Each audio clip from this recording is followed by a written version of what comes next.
ಹೇಗೆ ತರಲಾಗುತ್ತೆ ಮತ್ತು ಏನೇನು ಪ್ರಕ್ರಿಯೆಗಳು ಡೀಟೇಲ್ ಆಗಿ ಹೇಳೋಣ. ವಿದೇಶದಿಂದ ಚಿನ್ನ ತರೋದಾದರೆ ಅದು ಸ್ಪೆಷಲಿ ನಿಮಗೆ ಭೂಟಾನ್ ಮತ್ತು ದುಬೈಯಲ್ಲಿ ಚಿನ್ನ ರೇಟ್ ತುಂಬ ಕಮ್ಮಿ ಇರ್ತದೆ. ಇಂಡಿಯಾದ್ದು ರೇಟ್ ಲೆಕ್ಕ ಹಾಕಿದರೆ ಪರ್ ಗ್ರಾಮ್ 500 ರೂಪಾಯಿಯಷ್ಟು ದುಬೈಯಲ್ಲಿ ಕಮ್ಮಿ ಇರುತ್ತೆ. ಇವನ್ ಭೂಟಾನಲ್ಲೂ ಅಷ್ಟೇ ಒಂದು 1000 ರೂಪಾಯಿಯಷ್ಟು ಕಮ್ಮಿ ಇದೆ. ಬಟ್ ಅಲ್ಲಿಂದ ತರಬೇಕಾದ್ರೆ ಅದಕ್ಕೊಂದು ಲಿಮಿಟೇಷನ್ ಅನ್ನೋದಿದೆ.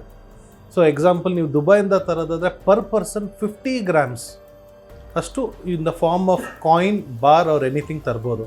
ಅದಕ್ಕಿಂತ ಜಾಸ್ತಿ ತರೋದಾದರೆ ನೀವು ತಂದ ಚಿನ್ನನ ಕಸ್ಟಮ್ಸಲ್ಲಿ ನೀವು ಅದನ್ನು ತೋರಿಸಿ ಅದಕ್ಕೆ ಬೇಕಾದಂಥ ಟ್ಯಾಕ್ಸ್ ಅವ್ರ ಅದು ಏನು ಇದಿದೆ ಅದನ್ನ ಕಟ್ಟಿಬಿಟ್ಟು ನೀವು ಚಿನ್ನನ ತರಬೇಕಾಗತ್ತೆ. ಸೊ 50 ಗ್ರಾಮ್ ನೀವೇನು ತರ್ತೀರಾ ಅದಕ್ಕೇನು ಇದಿರಲ್ಲ. ನಿಮ್ಮ ವಿಸಿಟಿಂಗ್ ವೀಸಾ ಅವ್ರ ನಿಮ್ಮ ವೀಸಾದಲ್ಲಿ ನೀವೇನು ಕೊಡ್ತೀರಾ ವೀಸಾಗೋಸ್ಕರ ಪರ್ ಹೆಡ್ 50 ಗ್ರಾಮ್ಸ್ ಅಷ್ಟು in the form of a coin, bar or any jewellery ನೀವು ತರ್ಬೋದು. ಈಚ್ ಕಂಟ್ರಿಗೆ ಏನಾದರೂ ಬೇರೆ ರೂಲ್ಸ್ ಹೇಳುತ್ತೆ.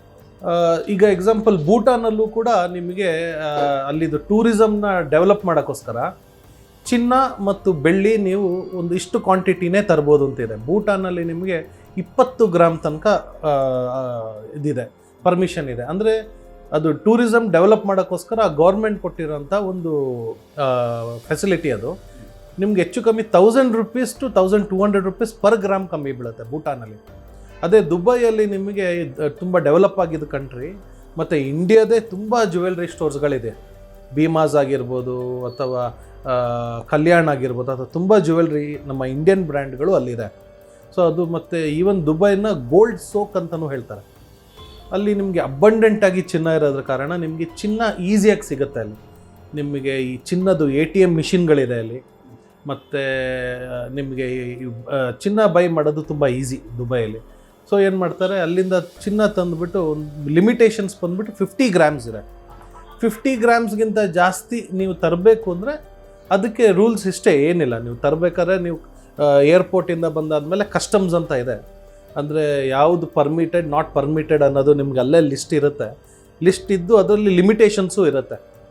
ಸೊ ಆ ಚಿನ್ನನ ನೀವು ಅಲ್ಲಿ ಎಕ್ಸ್ಟ್ರಾ ತಂದಿದ್ದ ಚಿನ್ನನ ಅಲ್ಲಿ ತೋರಿಸಿ ಅಲ್ಲಿ ಅದಕ್ಕೆ ಟ್ಯಾಕ್ಸ್ ಕಟ್ಟಬೇಕಾಗತ್ತೆ. ಈಗ ಡಿಫ್ರೆನ್ಸ್ ಅಮೌಂಟ್ಗಿಂತ ಸ್ವಲ್ಪ ಎಕ್ಸ್ಟ್ರಾನೇ ಬೀಳುತ್ತೆ. ಸೊ ಜನರಲಿ ಏನು ಮಾಡ್ತಾರೆ ಜನರು, ಅಲ್ಲಿಂದ ಟ್ಯಾಕ್ಸ್ ಕಟ್ಟೋದ್ರಿಂದ ಇಂಡಿಯಾದು ಮನಿಗಿಂತ 200 to 220 ರೂಪೀಸ್ ಎಕ್ಸ್ಟ್ರಾ ಬೀಳುತ್ತೆ. ಸೊ ಯಾರು ಲೀಗಲಾಗಿ ತರಕ್ಕೆ ಹೋಗಲ್ಲ. ಇಲ್ಲೀಗಲ್ ಆಗಿತ್ತಂದ್ರೆ per gram nearly around 500 rupees ಉಳಿಸ್ತಾರಲ್ವ. ಸೊ ಜಾಸ್ತಿ ಕ್ವಾಂಟಿಟಿ ತಂದು ಇಲ್ಲಿ ಸ್ಮಗಲ್ಡ್ ಅಥವಾ ಗೊತ್ತಿಲ್ಲದೆ ಕಸ್ಟಮ್ಸ್ಗೆ ಹೇಳದೆ ಕದ್ದ ದಾರಿಯಲ್ಲಿ ತಂದುಬಿಟ್ಟು ಇಂಡಿಯಾದಲ್ಲಿ ಮಾರ್ತಾರೆ. ಸೊ ದೇ ಪ್ರಾಫಿಟ್ ಗೇನ್ ಮಾಡೋಕ್ಕೋಸ್ಕರ ಅಷ್ಟೇ. That is the only reason. ಅದು ಬಿಟ್ಟು ಇಲ್ಲಿದು ಚಿನ್ನ ಅಲ್ಲಿ ಚೆನ್ನಾಗಿರುತ್ತೆ, ಇಲ್ಲಿ ಚೆನ್ನಾಗಿರಲ್ಲ, ಅದೆಲ್ಲ ಕಲ್ಪನೆ, ಅದೆಲ್ಲ ಏನಿಲ್ಲ. ಇಲ್ಲಿ ಸಿಗೋ ಚಿನ್ನ ಅಲ್ಲಿ ಸಿಗೋ ಚಿನ್ನ ಎಲ್ಲ ಚಿನ್ನ ಒಂದೇ, but rate difference nearly 500 rupees difference ಇರೋದ್ರಿಂದ ಲೀಗಲಿ ತರೋಕ್ಕಾಗದ ಕಾರಣ ಇಲ್ಲೀಗಲಿ ತರೋಕ್ಕೆ ಎಲ್ಲ ಪ್ರೋತ್ಸಾಹ ಮಾಡ್ತಾರೆ ಅಷ್ಟೇ. ಸರ್, ಈಗ ಆಭರಣಗಳಂತ ಇಷ್ಟೇ ತರೋದು, ಈಗ 50 ಗ್ರಾಮ್ಸ್ಗೆ ತರ್ಬೋದು. ಹೌದು ಹೌದು ಹೌದು. ಅದು ಈವನ್ ಆಭರಣಕ್ಕೂ ಅದೇ. ಎಷ್ಟುವರೆಗೂ ನಾವು ಆಭರಣಗಳಾಗಿ ತರ್ಬೋದು ಸರ್. ಏನೇ ಬಿಸ್ಕೆಟ್ ಆಗಿ ಮಾಡಿ ತರ್ತಾರಲ್ಲ, ಅದು ಹೇಗೆ ತರೋ ಸಾಧ್ಯತೆ ಇದೆ? ಅದು ತರ್ಬೋದಾ? ಅದು ಲೀಗಲ್? ಅದೇ ನಿಮಗೆ ನನಗೆ ಹೇಳ್ದಂಗೆ 50 ಗ್ರಾಮ್ಸ್ ಲಿಮಿಟೇಷನ್. ಸೊ ನಿಮಗೆ ಬಿಸ್ಕೆಟ್ ಅಲ್ಲಿಂದ ತರೋದಾದರೆ, ಇಂಡಿಯಾದಲ್ಲೇ ನೀವು ಒಂದು ಬಿಸ್ಕೆಟ್ ತೊಗೊಳ್ಳೋದಾದರೆ ಸೆಸ್, ಮೇಕಿಂಗ್ ಚಾರ್ಜಸ್, ಅದು ಇದು ಅಂತೇಳಿ ನಿಯರ್ಲಿ 2% ಜಾಸ್ತಿ ಆಗ್ತಾರೆ. ಅದೇ ದುಬೈಯಲ್ಲಿ ಹಂಗಲ್ಲ. ನಿಮಗೆ ಚಿನ್ನದ ರೇಟ್ ಇಂಟು ದ ಬಾರ್ ಅಷ್ಟೇ. ಸೊ ನಿಮಗೆ ಲಿಟ್ರಲಿ ಹೇಳಬೇಕು ಅಂದರೆ ಬಾರ್ ದುಬೈಯಲ್ಲಿ ತುಂಬ ಕಮ್ಮಿ.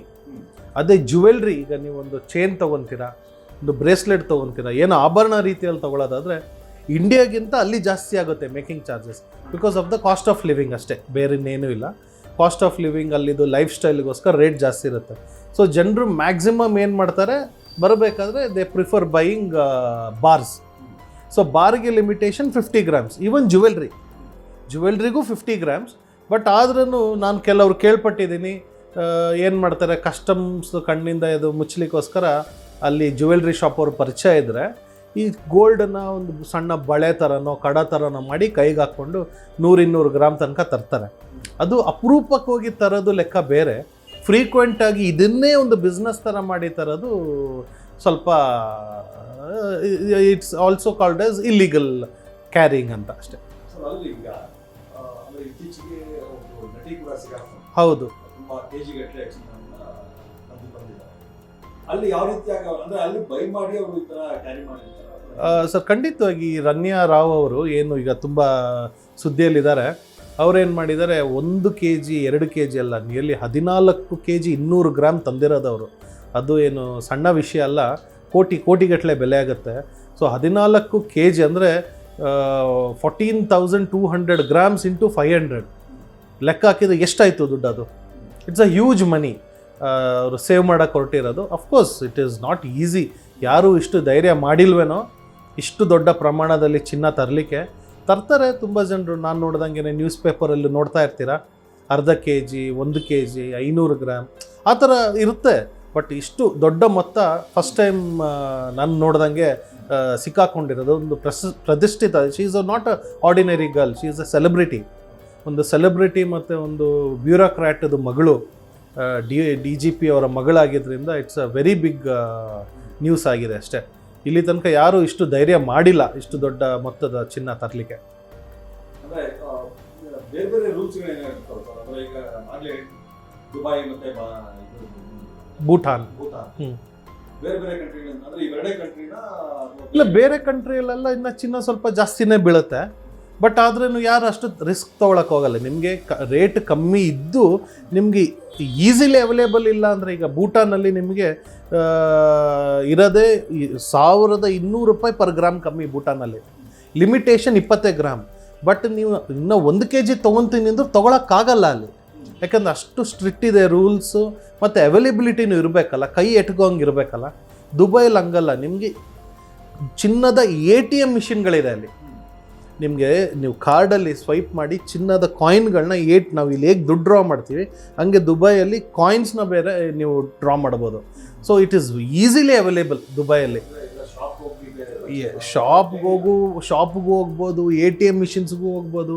ನಿಮ್ಗೇನಾದರೂ ಸ್ವಲ್ಪ ದುಬೈಯಲ್ಲಿ ಕಾಂಟ್ಯಾಕ್ಟ್ಸ್ ಇದ್ದು, ನಿಮ್ದು ಯಾರು ಇಬ್ಬರು ಫ್ರೆಂಡ್ಸ್ ಅಲ್ಲಿ ತುಂಬ ಟೈಮಿಂದ ಇದ್ದಾರೆ ಯಾವ್ದಾದ್ರು ಜ್ಯುವೆಲ್ರಿ ಶಾಪ್ ಅಂದರೆ, it is easy to get gold. ಏನಂದರೆ ನೀವು ದುಡ್ಡು ಕೊಡಬೇಕು, ಅದ್ರ ಬದಲಾಗಿ ಚಿನ್ನ ನಿಮಗೆ ಸ್ಪಾಟಲ್ಲಿ ಸಿಗುತ್ತೆ.